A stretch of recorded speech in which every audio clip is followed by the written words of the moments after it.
Alright, today I'm going to give you guys a detailed look at one figure that I really enjoy, and I'm glad I have it in my collection now.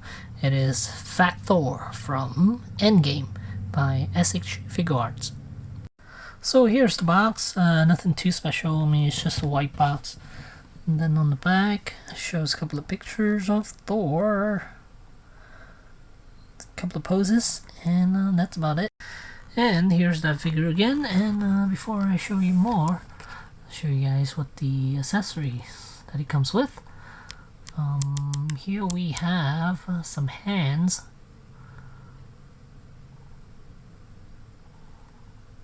There are a bunch of hands right here, and then two weapons that it comes with is the hammer and also the Stormbreaker. And I am very happy that he has gripping hands this time around. Comes with two gripping hands, one for each side, one for each arm, I guess. And he also comes with these semi-gripping hands. These are meant for the Stormbreaker, but I was able to get Thor to hold a Stormbreaker with this hand. And you could kind of tell that this hand is sealed because the thumb and the index and the middle fingers are all fused together. So normally it would be impossible to get Stormbreaker in there, but I was able to get it in because I heated up the hand quite a bit, and I attempted to stretch the fingers a little bit more. The whole hand actually, and then I was able to shove it through the back of the Stormbreaker without breaking the fingers. So yeah, that's nice. And now he is permanently holding the Stormbreaker with this hand, which is something I don't mind because I do have two Stormbreakers. One came with the previous version, which I also have, but for now we're gonna look at this version, and you guys could even see his eyes. For this version he does have two different color eyes. One is brown and one is blue. There's the head sculpt. I think Figuarts did a really good job with the head sculpt here. Let's check out the rest of Thor here. So we got the big belly right there. I'll show you guys a side view. Just be able to see it easier that way than right now. Currently straight on, it's kind of hard to tell he has a belly, but I'll show you guys in a sec. And then here's the Stormbreaker. If you have the previous version, it's the exact same one, which is a bit disappointing because the previous version is a little bit small. So I wish they would have scaled this Stormbreaker up a little bit. And then here's the Mjolnir. I think that's how I pronounced it. I think that's the I doubt that's the correct pronunciation, but whatever. Yeah, there you go. And in order for you to put this on, the top of the hammer comes apart, and then the handle, you could just slide it through the fingers.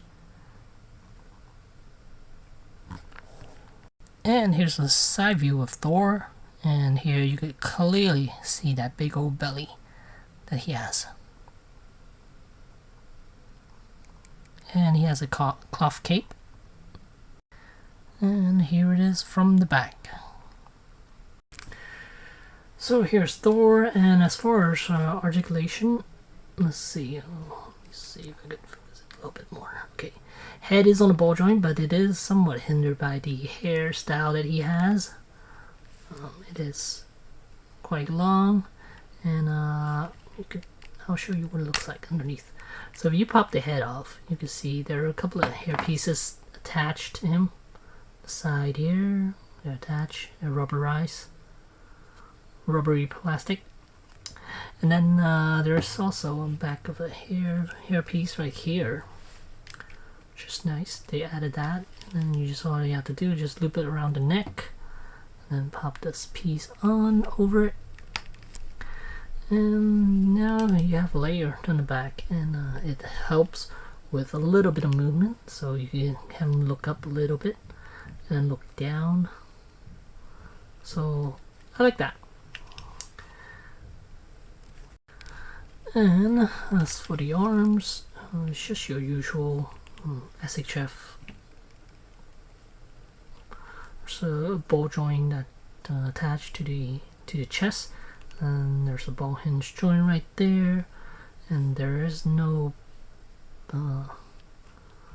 bicep swivel because they didn't want to cut this thing apart.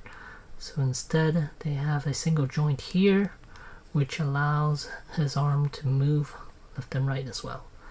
And there's a ball hinge wrist.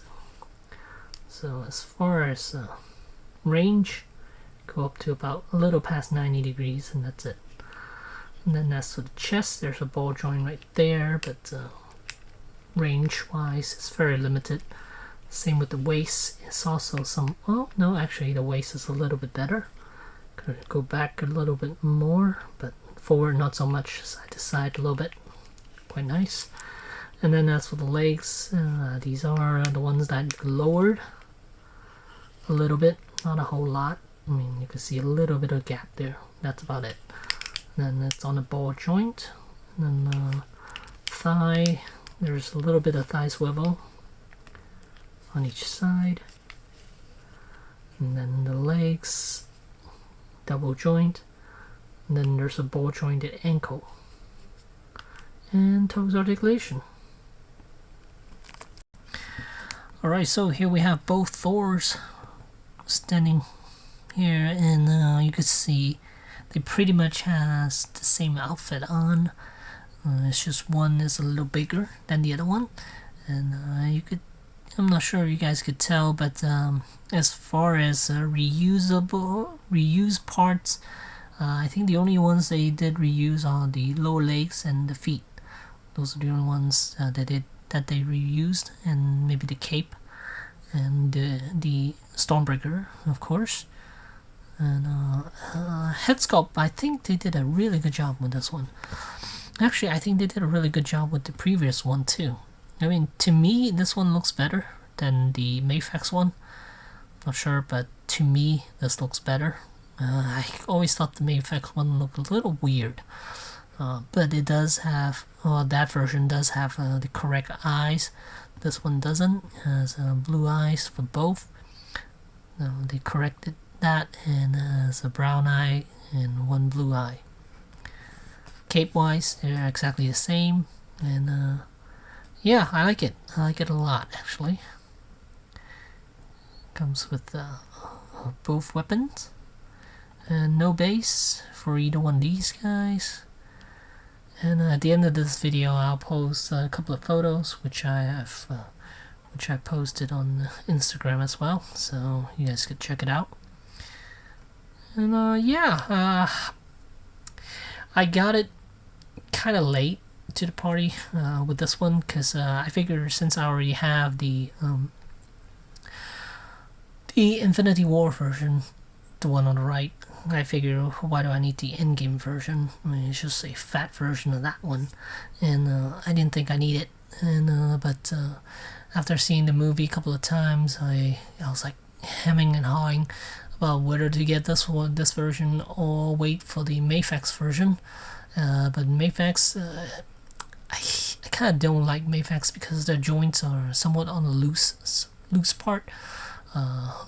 So I figured I was really debating, because I wanted to hold off to see exactly what the Mafex one looks like. But then when I read reviews on the Infinity War version of the Mafex Thor, a lot of people are complaining that he does have loose joints, and so I figured, you know what, I'm just going to go with the SHF, since I already have the SHF Iron Man, and I'm going to get the SHF cap as well too. near future. So I figure I'll be able to build the trio nicely with those three, and stay with SHF for the whole thing. And for the time being, here is the trio. The Iron Man is the one that I complained a lot about, which is on the left. The one in the middle is Thor, and on the right here is Captain America from, I believe this was Civil War cap, and it is by Hasbro. For now, these are the trio. I like it a lot. Very happy with getting this Thor. So, at the end of the day, is this guy worth getting? Depends. I mean, because the price of this Fat Thor is kind of expensive. Got off Big Bad. It was about $120. It's kind of expensive for a 6-inch figure. And let me just double check. Is he actually 6 inches? He is a little taller than 6, about 6.25, somewhere around there. Close to 6.25. Now, I don't know what people would want to get, which version they would want to get. I don't like the Hasbro version. Doesn't look anything like him, and I do like the SHF because it does look like him. And the Mayfax one should look pretty good too, and is most likely has the most amount of accessories, but you do run the risk of having loose joints. But yeah, so I end up deciding to get this one, and I'm happy with it, even though I paid $120 for it. And I do like the joints; they're nice and stiff, and yeah, so I'm happy with it. There you go. There's Fat Thor from SHF Figuarts. Thanks for watching.